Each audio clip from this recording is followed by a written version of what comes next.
오늘도 하나님의 은혜 안에서 기쁨을 누리며 생활하셨는지요? 네, 분명히 그러셨지만 좀 부끄러워서 이렇게 대답 안 하시는 거죠. 제가 다 알고 있습니다. 네, 감사합니다. 오늘도 하나님의 은혜 안에서 승리하신 줄로 믿습니다. 예전에 인터넷을 뜨겁게 달궜던 동영상이 있었습니다. 제 기억으로는 한 5, 6년 전에 인터넷을 뜨겁게 달궜던 동영상인 것 같습니다. 중국 CCTV에 잡힌 그런 영상이었는데 길바닥에 한 사람이 쓰러져 있습니다. 쓰러져 있는데 많은 사람들이 지나갔거든요. 그런데 그 많은 사람 중에 한 사람도 이 쓰러진 사람을 도와주지 않았습니다. 그런 영상이 있었습니다. 자, 그런데 결국 그 사람은 숨을 거두고 말았답니다. 왜냐하면 그 많은 사람들이 지나갔음에도 불구하고 한 사람도 보살펴주지 않았기 때문에 그렇습니다. 자, 이 영상으로 인해서 많은 댓글들이 달렸습니다. 특히 그때 우리나라 그 뉴스에 나온 거였거든요. 많은 댓글들이 달렸는데 어떤 댓글이냐면은 역시 중국인들은 글러먹었다, 이런 내용이었습니다. 중국인들은 글러먹었다. 저 역시 그런 생각을 했었습니다. 중국인들 너무하네, 이런 생각을 했었습니다. 그런데 조금 시간이 더 흘렀습니다. 시간이 더 흐른 뒤에 이 중국인들이 나 몰라라 하는 태도이지 않습니까? 이렇게 나 몰라라 하는 태도를 가지게 된 이유를 알게 되었습니다. 사실 그 전에, 그 사건이 있기 전에 그 전에 어떤 일이 있었냐면은 이렇게 폭행을 당해가지고 쓰러진 사람이 있었답니다. 근데 그 사람을 한 사람이 도와줬어요. 도와줬는데 어떻게 되냐면은 이 쓰러져 있던 사람이 이 구해준 사람을 가해자로 몰아버린 겁니다. 실제 가해자는 놓쳐버리고 구해준 사람이 이렇게 있었는데 그 구해준 사람을, 이 사람이 나를 폭행했습니다, 이렇게 이제 몰아세운 겁니다. 근데 아무리 변호를 해도 이렇게 들어먹지 않는 거죠. 결국엔 이 사람이 도와주고 나서 이제 형사리를 하게 되는 그런 사건이 있었습니다. 이게 중국 전체 전역을 떠들썩하게 했습니다. 이런 일이 있으니까 사람이 쓰러졌다 하더라도 내가 괜히 도와줘가지고 그런 일 겪으면 안 되지, 이런 생각이 있는 거죠. 그래서 다들 지나치게 된 겁니다. 여러분, 누군가에게 좋은 일을 하고도 안 좋은 대접을 받는 것, 기분이 어떻겠습니까? 참 거시기하겠죠. 안 좋습니다. 오늘 본문에도 이와 같은 정말 기운이 쭉 빠지는 일이 생깁니다. 바울이 2차 전도 여행 때 있었던 사건이거든요. 바울은 실라와 함께 더베, 루스드라를 지나서 이제 비두니아로 가고자 했습니다. 그런데 예수님께서 이 비두니아로 가는 것을 허락지 않으셨습니다. 예수의 영이 허락지 않으셨다라고 성경은 그렇게 이야기하고 있습니다.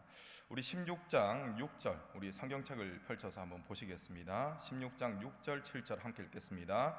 성령이 아시아에서 말씀을 전하지 못하게 하시거늘 그들이 부르기아와 갈라디아 땅으로 다녀가 무시아 앞에 이르러 비두니아로 가고자 예스되 예수의 영이 허락하지 아니하시는지라. 아멘. 바울은 철두철미한 사람이었습니다. 그렇게 전해지고 있습니다. 그렇기 때문에 비두니아로 가기 위한 분명한 계획을 가지고 있었을 겁니다. 철두철미한 그런 계획을 세웠다는 것이죠. 그런데 바울이 심혈을 기울여서 계획을 세웠지만 예수님이 막으신 것입니다. 이처럼 주님의 일을 할 때 최선을 다할 때가 있지만 그때 막힐 때가 있습니다. 물론 사탄이 막을 때가 있을 겁니다. 그런데 예수의 영, 성령께서 막으실 때가 있다는 것입니다. 자, 왜 그러냐면은 인간은 최선을 다한다고 할지라도 연약하고 부족한 점이 있기 때문에 그렇습니다.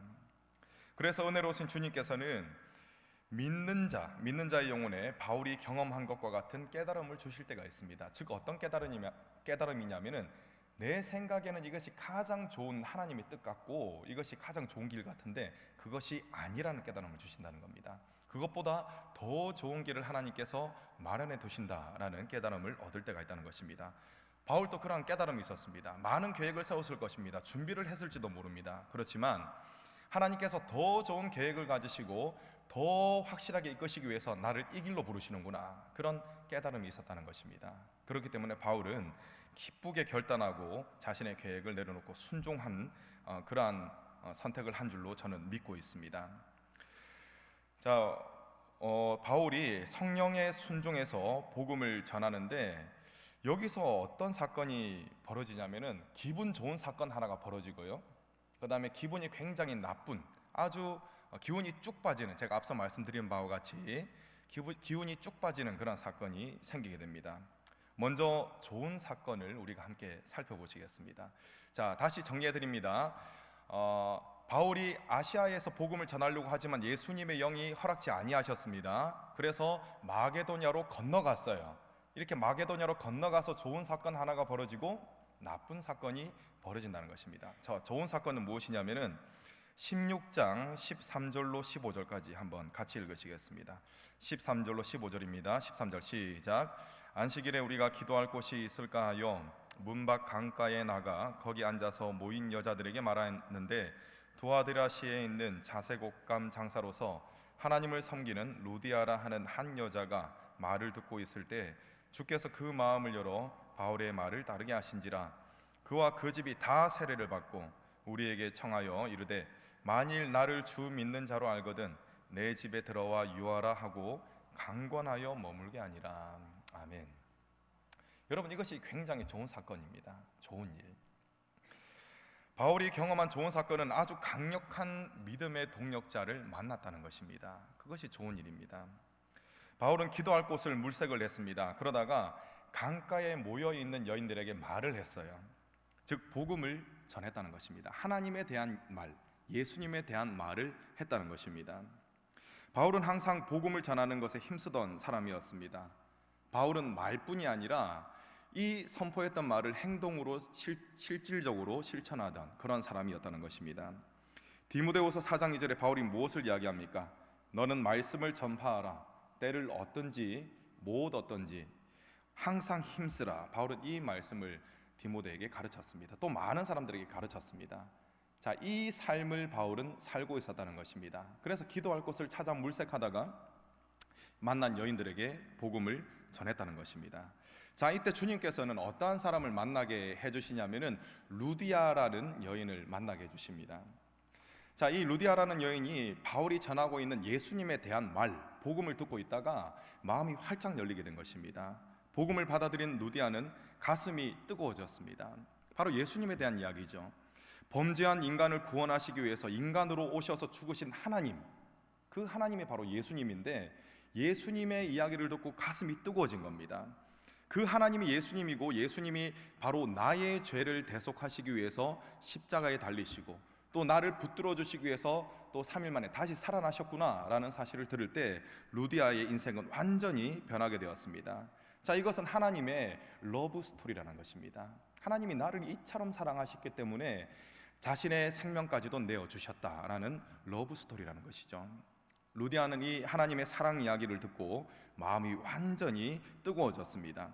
그래서 어떻게 하냐면은 자신의 온 집안에게 예수님을 증거합니다. 온 집안이 세례를 받도록 만들고 또 예수님을 영접하여서 예수님을 섬기는 그러한 사람이 되도록 만들었습니다. 그리고 더 놀라운 것은 무엇이냐면은 하나님의 일꾼 바울이 자신의 집에 머물러서 마음대로 선교할 수 있도록 집을 개방했다는 것입니다. 여러분, 집을 개방한다는 것이 어느 한 가정의 아내만 좋습니다 이렇게 한다고 개방할 수가 있겠습니까? 아닙니다. 가족의 모든 구성원들의 동의를 얻어야 한다는 것입니다. 루디아뿐만 아니라 루디아의 가족 전체가 이 바울이 집안에 머물도록 이렇게 동의를 했다는 것입니다. 그래서 바울은 이 일을 기회로 삼아가지고 굉장히 큰 힘을 얻게 되는 것입니다. 여러분, 바울이 전도 여행을 갔을 때 많은 것이 갖추어지지 않았습니다. 많이 부족했다는 것이죠. 그래서 바울은 특히 자신이 가지고 있는 이 천막을 만드는 기술이 있거든요. 그것을 생계를 유지하고 또 거기서 나오는 수익을 가지고 선교 활동을 했습니다. 자, 그런데 이때 이렇게 자비랑 선교사로 활동을 하고 있을 때 재력에 있는 동력자 루디아의 등장, 어떻게 했습니까? 마치 천군만마를 얻은 것과 같은 그러한 아주 큰 힘을 얻었을 것입니다. 이런 것이 바로 무엇이냐? 좋은 사건이라는 것입니다. 먼저 발생한 좋은 사건. 자, 그런데 이 좋은 사건 뒤에 안 좋은 일이 생기게 됩니다.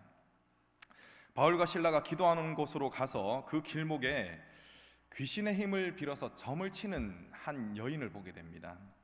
자, 이 여인 속에 이 여인은 그냥 여인이 아니라 귀신 들렸던 여인이었거든요. 그래서 이 귀신 들린 여인은 바울과 실라를 한눈에 알아봤습니다.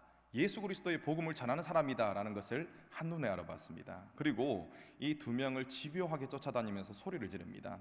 우리 17절 말씀 함께 읽겠습니다. 17절 시작. 그가 바울과 우리를 따라와 소리 질러 이르되 이 사람들은 지극히 높은 하나님의 종으로서 구원의 길을 너희에게 전하는 자라 하며. 아멘. 여러분, 내용이 참 좋죠. 좋은 내용입니다. 이건 참입니다. 자, 그런데 문제가 있습니다. 자, 잠언 27장 14절 말씀에 이런 말씀이 있습니다. 이른 아침에 큰 소리로 자기 이웃을 축복하면 도리어 저주같이 여기게 되리라 라는 말씀이 있습니다. 다른 이유가 있는 것이 아니라 우리 이흥재 장로님이 저와 이웃 사촌이거든요. 바로 길 건너편에 있습니다. 새벽 기도를 마치고 새벽 4시 50분쯤에 제가 이흥재 장로님 댁 앞에 가가지고 이흥재 장로님은 하나님의 사랑을 받으신 분이십니다 막 이렇게 소리를 지르면 어떻게 되겠습니까? 주변 사람들이 엄청 항의를 하겠죠. 그리고 이흥재 장로님도 마음이 좋지만은 않으실 겁니다. 목사님 왜 그러시지? 막 이렇게 생각을 하실 거예요. 이와 마찬가지입니다. 이 바울과 실라는 복음을 전하는 그런 아주 훌륭한 일꾼이었거든요. 그런데 귀신 들린 사람이 막 쫓아오면서 막 생난리를 치는 거예요. 생난리를 치면서 복음을 전하는 사람이다 막 이렇게 소리를 지르는 겁니다. 자, 그러니까 이 바울과 실라가 굉장히 마음이 괴로운 겁니다. 예수님을 전하려고, 복음을 막 전하려고 이야기해서 막 전하고 있으면은 옆에 와가지고 막 소리를 지르면서 하나님의 종 막 이렇게 소리를 지르는 거예요. 복음을 전할 수가 없습니다. 하루 이틀은 참죠. 그런데 계속 그렇게 하는 겁니다. 그래서 도저히 못 참겠다 싶어서 이 결단을 내립니다. 바울은 결단을 내려가지고 이 여인에게 들려있던 귀신을 예수님의 이름으로 쫓아버립니다. 자, 18절 말씀 함께 읽겠습니다. 18절 시작. 이같이 여러 날을 하는지라 바울이 심히 괴로워하여 돌이켜 그 귀신에게 이르되 예수 그리스도의 이름으로 내가 내게 명하노니 그에게서 나오라 하니 귀신이 즉시 나오니라. 아멘. 여러분, 예수님의 이름에는 큰 능력이 있는 줄로 믿으시기 바랍니다. 자, 이 예수님의 능력으로, 오직 이 능력으로 말미암아 귀신이 쫓겨나갔던 것입니다. 자, 그 결과 이 여종은 이제 평범한 여인이 되었습니다. 귀신이 들려 있었기 때문에 앞을 내다보는 그 사람의 과거에 무슨 일을 했었든지 그것을 보는 능력이 있었습니다. 그런데 그 귀신이 나가버렸거든요. 그러니까 이제 평범한 여인이 되어버린 겁니다. 자, 그런데 문제가 있습니다. 이전에는 이 점을 치는 능력, 이것으로 돈을 많이 벌었었거든요. 그리고 이 여인을 소유하고 있었던 주인들이 있었습니다. 아주 나쁜 사람들이죠. 이 사람들이 이 여인을 통해서 많은 돈을 벌어들이고 있었는데 이제 그 소득이 뚝 끊어지게 된 것입니다. 그러니까 이 여종을 소유하고 있었던 사람들의 입장에서는 바울이 얼마나 믿겠습니까? 그래서 분노해가지고 바울과 실라를 잡아다가 장터의 관리들에게 끌고 갑니다. 여러분, 장터의 관리들은 어떠한 사람들이겠습니까? 그들 역시 이 사람들과 한패였습니다. 이 여종을 소유하고 있었던 사람들이 돈을 많이 받으면 이것의 일부를 장터를 관리하고 있는 이 관리인들에게 줬다는 것이죠. 이 장터의 관리 입장에서 볼 때도 바울과 실라는 아주 그냥 때려 죽일 놈이었습니다. 자, 그래서 올바른 재판 과정을 거치지 아니하고 바울과 실라를 감옥에 가둬버립니다. 그리고 바울과 실라는 감옥에서 억울하게 매를 맞고 그리고 아주 큰 시험을 당하게 되는 것이죠. 바울과 실라는 그야말로 만신창이가 되었습니다. 그래서 감옥에 내팽개쳐졌고 이제 시간은 흘러서 밤이 되었습니다. 여러분, 지중해 다녀오신 분 계시죠? 지중해는 그 기후의 특성이 있습니다. 습도가 높기 때문에 온도가 그렇게 낮지 않아도 밤이 되면은 굉장히 춥습니다. 밤이 되면 작은 물 알갱이들이 낮아진 온도를 사람에게 그대로 전달하거든요. 그래서 말 그대로 뼛속까지 추운 그 추위를 주는 기후가 바로 지중해 기후입니다. 바울과 실라는 매우 많은 매를 맞았습니다. 그래서 여기저기가 상처가 나고 이제 피가 나왔을 겁니다. 출혈이 있다는 거죠. 자, 이런 상태에서 이제 밤이 깊어지고 온도가 낮아집니다. 그리고 이 온도가 낮아진 이 작은 물 알갱이들이 피부에 달라붙습니다. 얼마나 춥겠습니까? 이런 추운 그런 시점에 놀라운 일이 생깁니다. 바울과 실라는 그때 입을 열어서 하나님께 기도하고 하나님을 찬송했던 것입니다. 그들이 기도하고 찬송했던 이 시기가 여러분 가장 견디기 힘든 때였다라는 사실을 기억하시기 바랍니다. 자, 25절 말씀, 25절 함께 읽겠습니다. 시작. 한밤중에 바울과 실라가 기도하고 하나님을 찬송하며 죄수들이 듣더라. 아멘. 정말 그들은 정말 최악의 상황 속에서 하나님을 찬송했고, 그들은 그냥 대충 찬송한 것이 아니라 힘을 다해서 찬송했습니다. 그래서 감옥에 있는 모든 죄수들이 다 이 찬송을 들었습니다. 죄수들은 그들의 기도 소리와 찬송 소리를 분명히 들었다라고 기록하고 있습니다. 자, 이때 어떤 일이 생깁니까? 굉장한 일이 생기죠. 26절 함께 읽겠습니다. 시작. 이에 갑자기 큰 지진이 나서 옥터가 움직이고 문이 곧 다 열리며 모든 사람의 매인 것이 다 벗어진지라. 아멘. 자, 큰 지진이 나서 옥토가 크게 움직였습니다. 그 결과 감옥의 문들이 다 열렸다는 것이죠. 믿음이 없는 자들의 입장에서 볼 때는 이것이 우연히 발생할 수 있는 일일 수도 있습니다. 그러나 여러분, 이 일은 결코 우연히 발생할 수 없는 일입니다. 자, 지진이 생겼어요. 감옥의 문이 다 열릴 수는 있습니다. 그런데 또 한 가지 사건이 더 벌어지죠. 이것은 있을 수 없는 일입니다. 두 번째 벌어진 일은 무엇이냐면은 이 죄수들이 다 착고에 매여 있거든요. 그런데 지진이 일어났다고 해서 이 착고가 풀릴 일이 있습니까? 없습니다. 감옥 문에 이 문은 열릴 수는 있습니다. 그런데 각 사람을 메고 있던 착고는 지진이 일어났다고 해서 풀릴 수가 없어요. 그런데 이 바울과 실라의 찬송 소리 이후에 하나님께서 큰 지진을 일으키시고 감옥 문을 여시고 또 각 사람의 이 매여 있는 착고를 다 풀어주셨다는 것입니다. 이것은 정말 놀라운 일입니다. 하나님께서 행하신 그런 놀라운 일이라는 것입니다. 자, 이러한 하나님의 권능이 많은 사람들의 눈앞에서 나타났습니다. 이때 사람들의 반응이 크게 세 가지로 나뉘었을 것 같습니다. 제가 생각할 때는 그렇습니다. 첫 번째, 믿음이 있는 바울과 실라는 담대했습니다. 야, 역시 우리 하나님께서 하셨구나. 담대합니다. 자, 두 번째, 믿음이 없는 다른 죄수들은 하나님의 권능에 너무 놀래가지고 어안이 벙벙했을 겁니다. 자, 바울과 실라뿐만 아니라 다른 죄수들도 다 착고가 다 풀렸거든요. 그러면은 기회다 하면서 이 감옥 밖으로 탈출을 하면 되는 겁니다. 그런데 너무 놀라면 여러분 발이 땅에 딱 붙어버리죠. 다른 죄수들이 그랬습니다. 하나님께서 놀라운 일을 일으키시니까 다른 죄수들은 차마 놀라운 권능 때문에 도망칠 엄두를 못 내고 감옥에 있었던 것입니다. 자, 세 번째는 어떤 사람이냐면은 이 간수들입니다. 간수들은 하나님의 권능, 이것도 지금 눈에 들어오지 않습니다. 그들의 관심은 무엇이냐면은 감옥 문이 열렸네. 죄수들이 도망갔을 것 같은데, 그러면 나는 처형당할 것 같은데, 이 생각이 막 지배적으로 막 들어오는 겁니다. 그래서 이 간수들은 어떠한 선택을 하냐면은, 자, 27절 함께 읽겠습니다. 27절 시작. 간수가 자다가 깨어 옥문들이 열린 것을 보고 죄수들이 도망한 줄 생각하고 칼을 빼어 자결하려 하거늘. 아멘. 그 당시에 로마법은 매우 엄격했습니다. 그래서 죄수들이 도망가면은 이 죄수를 지키고 있었던 간수가 이 죄수의 죄를 몽땅 다 뒤집었습니다. 매우 불명예스러운 것이죠. 치욕적인 그러한 것입니다. 그리고 이제 죽는다는 것은 불보듯 뻔한 것입니다. 그러니까 내가 불명예스럽게 죽는 것보다는 차라리 명예스럽게 나 스스로 죽자, 이렇게 결단을 내린 겁니다. 그래서 칼을 빼들었습니다. 이때 바울이 크게 소리를 지릅니다. 그리고 그의 자살하려는 그 행동을 막고 복음을 전합니다.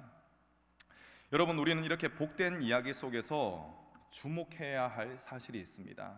그것이 바로 기도와 찬송입니다. 여러분, 이 놀라운 일이 언제 일어났습니까? 기도와 찬송이 울려 퍼진 다음에 일어났다라는 사실을 주목하시기 바랍니다. 고난 가운데 드렸던 기도와 찬송은 매를 맞고 감옥에 갇히는 것과 같은 최악의 사건조차 영혼을 살리는 기회로 만들어버립니다. 보통 사람의 입장에서는 최악의 고난은 멸망으로 그냥 달려가고 끝이에요. 그런데 이들은 최악의 상황 속에서 하나님께 영광을 올려드렸죠. 그러니까 이 최악의 상황이 어떤 사건으로 이어지냐면은 생명을 살리는 그러한 사건으로 이어진다는 것입니다. 정말 놀라운 것입니다. 저는 기도와 찬송이 두 가지 문을 열었다라고 여러분에게 말씀드리고 싶습니다. 자, 기도와 찬송을 통해서 첫 번째 열린 문은 바로 환경의 문입니다. 환경의 문. 자, 26절 한 번 더 읽겠습니다. 26절 시작. 이에 갑자기 큰 지진이 나서 옥터가 움직이고 문이 곧 다 열리며 모든 사람의 매인 것이 다 벗어진지라. 아멘. 바울과 실라가 고통 중에서 하나님께 드린 이 찬송, 이 기도, 이것을 통해서 하나님께서 그 기도를 받으시고 그 찬송을 받으시고 놀라운 일을 일으키셨다는 것입니다. 그 놀라운 일이 무엇입니까? 감옥 문이 열리는 놀라운 일이라는 것입니다. 여러분, 하나님께서는 모든 것을 만드시고 실질적으로 모든 것을 하실 수 있는 분이심을 믿으시기 바랍니다. 여러분이 고난과 역경 가운데 있다 할지라도 그때 오히려 하나님께 찬송과 기도를 올려드린다면 하나님께서는 여러분의 환경의 문을 활짝 열어주실 줄로 믿으시기 바랍니다. 바울과 실라가 하나님께 기도와 찬송을 올려드렸을 때 이 환경의 문만이 열린 것이 아니었습니다. 더 놀라운 문이 열렸다는 것입니다. 자, 29절로 32절까지 29절로 32절 함께 읽겠습니다. 29절 시작.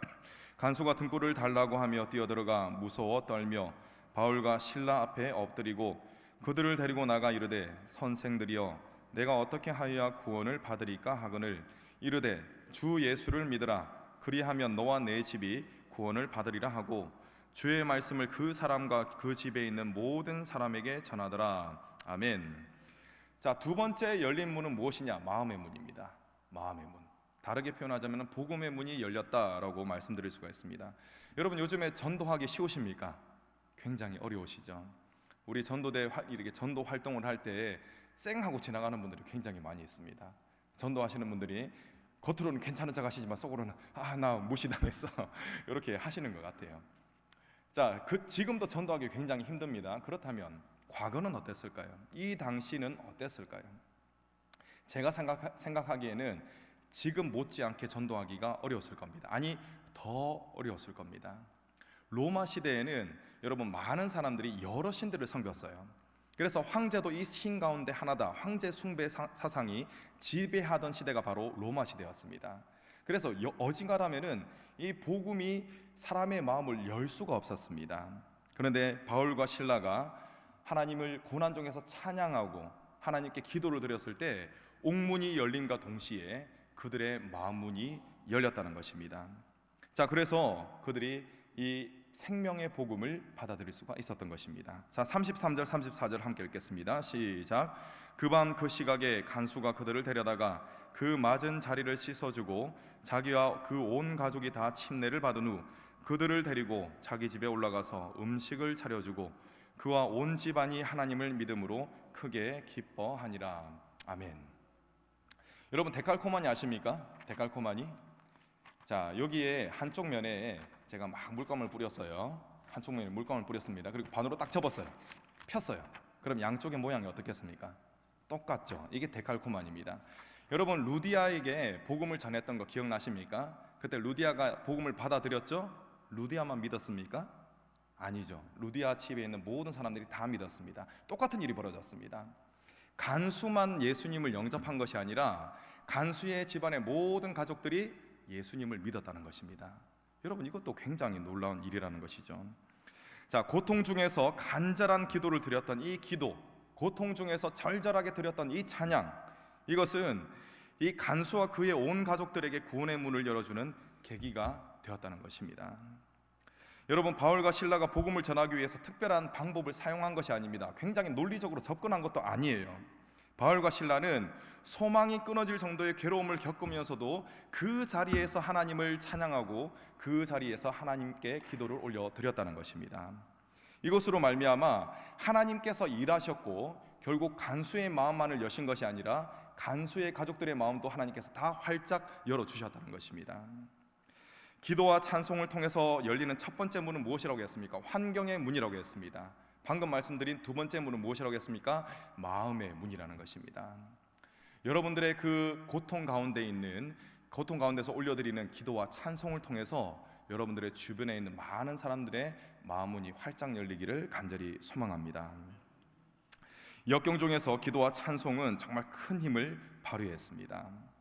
여러분, 다시 제가 반복해서 말씀을 드리는 것 같은데, 사람들을 결박하고 있던 사슬이 풀어지면 어떤 것이 자연스러운 일입니까? 도망가는 것이 자연스러운 일입니다. 그런데 놀랍게도 한 사람도 도망가지 않았습니다. 28절 마지막 부분에 바울은 이렇게 말합니다. 내 몸을 상하지 말라, 우리가 다 여기 있노라. 이것은 도망친 사람이 한 사람도 없음을 뜻합니다. 이는 거기에 있는 죄수들까지 하나님을 향해 마음문을 열었다. 저는 그렇게 생각합니다. 자, 29절 30절 말씀 함께 읽겠습니다. 29절 30절 시작. 간수가 등불을 달라고 하며 뛰어들어가 무서워 떨며 바울과 실라 앞에 엎드리고 그들을 데리고 나가 이르되 선생들이여 내가 어떻게 하여야 구원을 받으리까 하거늘. 아멘. 말씀드린 바와 같이 역경 중에서 드렸던 찬송과 기도는 간수의 마음을 열었습니다. 자, 바울과 실라가 먼저 복음을 전하지 않았습니다. 예수님 믿으십시오 먼저 하지 않았습니다. 누가 지금 먼저 물어봅니까? 간수가 먼저 물어봤다는 것입니다. 내가 어떻게 해야 구원을 받을 수 있습니까? 라고 했습니다. 간수들뿐만 아니라 그 자리에 있던 모든 사람들의 마음이 다 이러했을 것이다. 저는 그렇게 믿습니다. 자, 40절 말씀 함께 읽습니다. 시작. 두 사람이 옥에서 나와 루디아의 집에 들어가서 형제들을 만나보고 위로하고 가니라. 아멘. 자, 우리가 지금 계속적으로 집중한 것은 바울과 실라의 역경 중에서 드리는 기도와 찬송이었습니다. 그런데 한 가지를 더 살펴보려고 합니다. 무엇이냐면은 루디아와 여러 형제들이 드렸던 이 기도라는 것입니다. 이것은 무엇이냐? 중보입니다. 중보. 다른 사람을 위해서 기도하는 중보 기도를 의미합니다. 이 중보 기도의 힘이 또 더해져 가지고 놀라운 이런 일들이 생기게 되었다는 것입니다. 환경의 문이 열리고 또 마음의 문이 열리는 일이 생겼다는 것입니다. 이 형제들도 바울과 실라의 무사 귀환을 위해서 간절하게 기도했을 것입니다. 하나님은 그들과 바울과 실라로 하여금 그들 서로 간의 기도의 동력자로 삼아 주셨습니다. 그들은 성령의 감동에 순종해서 있는 자리에서 최선을 다해서 기도했습니다. 현실은 정말 가망이 없습니다. 로마의 감옥에 들어갔다는 것은 정말 아주 심각한 일이거든요. 그런데 그들은 포기하지 않고 하나님께 간절한 기도를 올려드렸다는 것입니다. 여러분, 상황과 여건이 좋지 않았습니다. 최악이었습니다. 그런데 주님께서는 그들로 하여금 마음속에 찬양하고자 하는 마음을 주셨습니다. 이때 우리가 선택할 수가 있습니다. 그 마음에 순종해서 찬양을 하느냐, 그 마음에 순종해서 기도를 하느냐, 아니면 그냥 신세 한탄을 하느냐, 우리가 선택할 수가 있다는 것입니다. 그러나 바울과 실라는 그때 하나님께 찬양하기로 결단을 내렸습니다. 그리고 그들의 동력자도 마찬가지입니다. 정말 상황을 보면은 암담합니다. 그럼에도 불구하고 그들은 하나님께서 그 마음속에 주시는 기도하고자 하는 마음에 순종했다는 것입니다. 그렇기 때문에 여러분, 현실이 어떻게 됐습니까? 현실이 최악이었지만 하나님께서는 그 최악의 상황을 최고의 상황으로 바꿔주셨다는 것입니다. 여러분, 신세 한탄하는 것은 자연스럽습니다. 오히려 힘들고 어려울 때 신세 한탄하는 것이 자연스럽습니다. 자, 그런데 그들은 믿음을 가지고 그 자연스러움을 버렸습니다. 나는 신세 한탄을 하지 않겠다, 오히려 찬송하겠다, 이 부자연스러움을 선택했다는 것입니다. 그랬더니 하나님께서는 어떻게 역사하십니까? 자연스러운 방법으로 역사하시는 것이 아니라 아주 부자연스러운 방법으로 역사를 해버리시는 것이죠. 하나님 그냥 자연스럽게 인간적으로 생각할 때 가능할 만한 그런 역사를 일으키신 것이 아니라 하나님께서는 옥토를 그냥 흔들어 버리십니다. 모든 사람의 착고를 풀어 버리십니다. 자, 이들이 정말 비정상적인 이러한 믿음을 가지고 하나님께서 주시는 감동에 순종할 때 하나님께서는 정말 부자연스러운 초월적인 방법으로 역사하셨다는 것입니다. 여러분 앞에 지금 태산과 같은 그런 문제들이 있습니까? 혹시 여러분들이 기도를 함에도 불구하고 계속적으로 상식적인 선에서 기도하고 있지는 않으십니까? 여러분, 믿음의 기도를 드리시기 바랍니다. 정말 내 몸이 연약하고 내가 정말 기도할 맛이 안 나고 이 모이기에 힘쓰기 어려운 그런 상황들이 닥쳐올 때 여러분 더욱더 믿음의 선택을 하시기 바랍니다. 그것이 다른 사람들이 볼 때는 비정상적인 선택일 겁니다. 그렇지만 여러분들이 믿음을 가지고 비정상적인 선택을 하실 때 하나님께서도 비정상적으로 역사하십니다. 좀 표현이 그렇지만 비정상적인 역사하심은 초월적으로 역사하신다는 것입니다. 내가 감히 상상조차 할 수 없던 그 방법으로 하나님께서는 그 문제를 풀어버리신다는 것입니다. 여러분들의 삶 가운데 그런 하나님께서 직접 풀어주시는 그 역사가 일어나기를 간절히 소망합니다. 옆에 계신 분하고 이렇게 인사하시면 감사하겠습니다. 힘들수록 더 간절히 기도합시다. 아멘. 약속하신 겁니다. 약속하신 겁니다. 또 한 가지 더 따라하시면 감사하겠습니다. 힘들수록 더 힘있게 찬양합시다. 아멘. 여러분 서로를 감시해 주시기 바랍니다. 감시하시다가 아이고 죽겠네 하면은 그때 약속하지 않았냐고 이렇게 말씀해 주시기 바랍니다. 여러분 상황을 초월한 기도와 찬양을 통해서 삶 속에 불가능한 그러한 문들이 다 열려버립니다. 이러한 활짝 열리는 그러한 역사가 저와 여러분에게 여러분의 삶 가운데 충만하기를 간절히 소망합니다.